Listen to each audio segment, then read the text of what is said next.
Malegna ny mpagnara-baovao ny raran'ny clandestin izay eo entre districtn'ny Ambilobe sy districtn'ny Ambanja satria iaraha mahita fa misy olo andeha ankosokosoko any Mayotte raha ny fampitam-baovao na mianenareo tamin'ny moaly igny teo amin'ny Ankazomboro izay districtn'ny Ambilobe ary teo ihany koa zegny Nosy Faly izay districtn'ny Ambanja. Maromaro ny faty izay hita isaka tamin'ny mantsagna teo mbola nahitagna faty, misy fatin'ny tsaiky, misy fatin'ny olobe. Aleo ny fagnadiadiagna fagnazavagna satria misy angom-baovao manokana mikasika izy ity no amezany anareo ary tonga tao an-toerana ihany koa zegny ny premier ministre lehiben'ny gouvernement tao tsay Christian nitondra fagnazavagna fokifoky ary aovatrana. Raha nahazo loaranom-baovao avy tamin'olona tsara sitrapo tamin'ny mantsagna teo nitafika an-dranomasiny eto Nosy Be fa misy olona maromaro no hita fa dobo ka nahitagna razana ny empogno teo anelanelan'ny Nosy Faly Districtn'ny Ambanja sy Ankazomboro Districtn'ny Ambilobe dia nidinay fotona nitafika an-dranomasina sy APMF ka nahafantatra fa olona saiky andeha agny amin'ny Nosy Mayotte no rendrika izay nitondra olona eo amin'ny 770 raha nataony fitadiavagna dia razana 120 no hita isaketo ka mbola mitoy ny fitadiavagna fa ny sasany tsy naty dia nilefa. Amin'ireo 120 maty dia ny ankamaroany viavy ary saiky avy ao amin'ny Ambilobe avokoa. Tsaiky aroe dia tombanana eo amin'ny 4 taogno ndraiky taogno aroe ka tsaiky 2 taogno dia avy ao Nosy Be nampitondresiny olona fa i mamany tsaiky io efa any Mayotte ary ndrazana aroe efa nijanogno any Ankazomborona. Tsy nipetraka ny mpitondra sy manam-pahefagna tao districtn'ny Nosy Be sy Ambanja ary Ambilobe fa indrindra teto amintsika Diogo sy avy ao Tamin'olona raha naregny tranga ity ka niezaka ny fandray sy ny fampiresaka ary ny fagnome hevitra ka tapoka farany fa alefa any Ambilobe ireo razanareo ankoatra ny tsaiky boka tao Nosy Be. Hatreto dia tsy mbola mazava tsara ny tegna antotanisan'ireo tao agnatin'ny vedety rendrika izay navanondoza ity noho ny fandosiran'ireo olona tsy naty tamin'ny loza ity fa saingy miezaka mafy ireo tompon'andraikitry atao agnatin'ny fatridianao irosa amin'ny fagnadiadiagna laliny mba ahitagna ny tompon'andraikitry. Amafisiny ny lalàna mikasiky ny fameovizan-dranomasiny entagny ny olona mba tsy ho resy latra amin'ny lainga tsara latra ataon'ireo mpanondrana olona antsokosoko ireny fa mila magnara-dalàgna mba hialana amin'ny loza karazagna ity.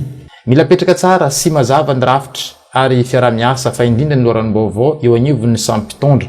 Eo koa ny fandravagna ireo tambazotran'ireo mpanondrana sy mpandefa ireo olona antsokosoko aty amin'ny faritany atsaranana. Apetraka mazava tsara ihany koa ny paikady entigny agnatsaragna ny tontolo ny fitsaragna mba hitadiavagna tranga tahaka izao mba tsy verimberigny fa indrindra ireo zay efa mpamerokeloko eo agnivon'ny fitsaragna sy matetiky mifonja amin'ny zavatra karaha-ty.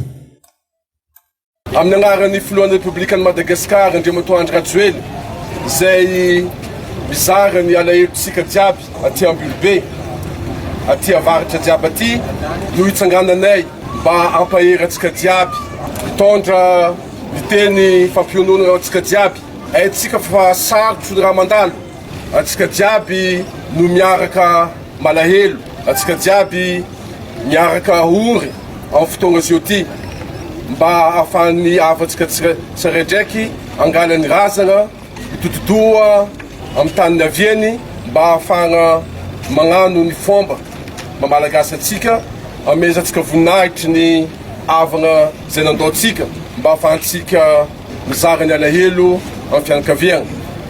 Araka fomba andrazatsika mbola tsy nahitatsika ny ratsy misy ny fodranomasony velo hozaray amin'ny fianakaviagna tsiraidraiky mahazo ny voninahitry ametsika jiaby ireo mba ho vita ratsy ny fandiviagna ho lasa tokoa ny ratsy samia tenin'Andriamanitra abatsika jiaby.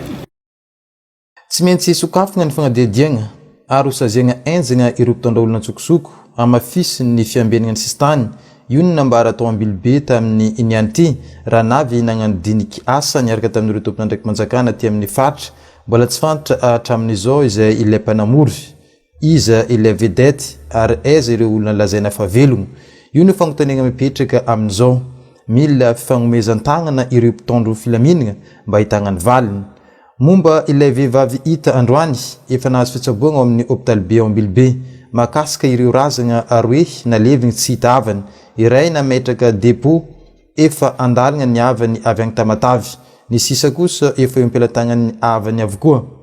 Alahelo ranomaso no nisy androany tao Ambilobe noho izao tranga izao fa efa misokatra ny fagnadiadiagna. Misy fataroe hita ao antafiambotsy Nosy Faly teo tamin'ny antandro to ka magnano antsoaviny be ny tanàna mandrapaviany tamin'ny telo rotolakandro to raha tsy tonga ny avany dia ho alevigny satria efa simba. Voalohany indrindra aminareo fitrapanjakana manontolo aminareo andriamantoa filohan'ny Republika Madagasikara andriamantoa Ankazomboro dia miditra kampanajana zay amin'ny fianakaviana nyreto namoniny ainy reto dia hoan'izay mbola any l'hôpital moa dia mirary fisitrarana aingana zany fitrapanjakana.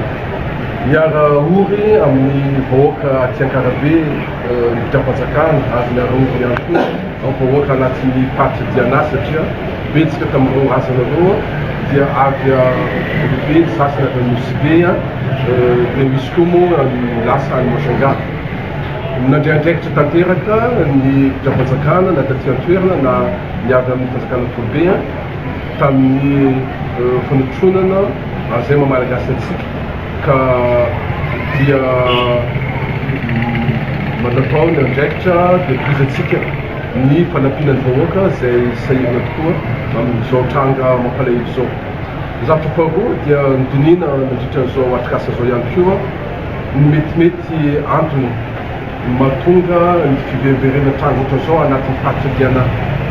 Zany no natao mba ahafahantsika misoa ny trangan-java ohatran'izao mahakasika ny fandehanan'olona tsokosoko makany ivelany, makany Mayotte, makany Komoro, anatin'izany ihany koa ny resaka fidiran'ireny zava-mahadomelina voavina ireny eto amintsika, anatin'izay ihany koa ny ady ataontsika amin'ny trafikina volamena sy ny sisa dia ny leranana teto.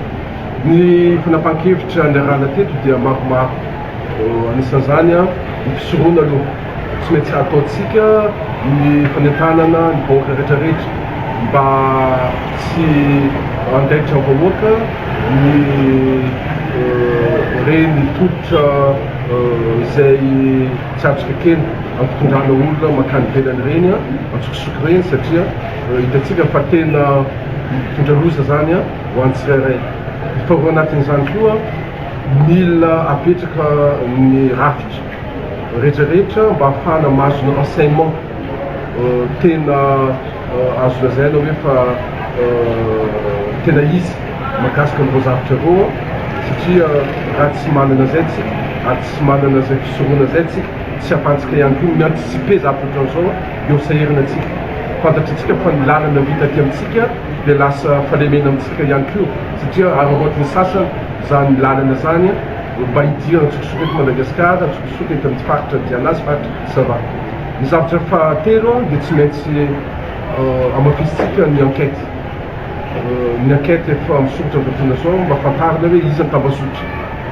Misy mandefa tsokosoko ireo olona ireo ary tsy ny eto Ambilobe ihany fa ny Anambanja, ny Anavemara, ny Amin'ireo, ny Godeux, ny Nosy Be dia amafisitsika mba hialantsika amin'ny tranga mampalahelo ohatran'izao. Zavatra farany tiana apetraka dia zao tsika dia ametraka politique pénale miamafy zay mba hiadiantsika amin'izao tranga ohatran'izao tsy verimberina. Misy fomba tsy azoka kely dia olona récidiviste zany hoe fa manao le asa mivoaka any am-ponja mbola manao le asa koa.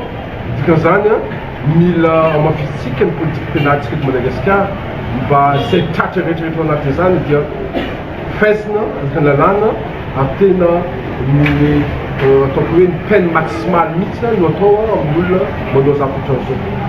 Ny toky avy amin'ny fitrapanjakana dia mandraina ndraiky ny fitrapanjakana manontolo na aty an-toerana na ny nivon'ny fitrapanjakana Be fa dia tsy maintsy resetsika izao tranga mampalelotra an'izao sy zay ambina maro misy zay manalokaloka ny fiampiainan'ny vahoaka aty amin'ny faritra Madagasikara.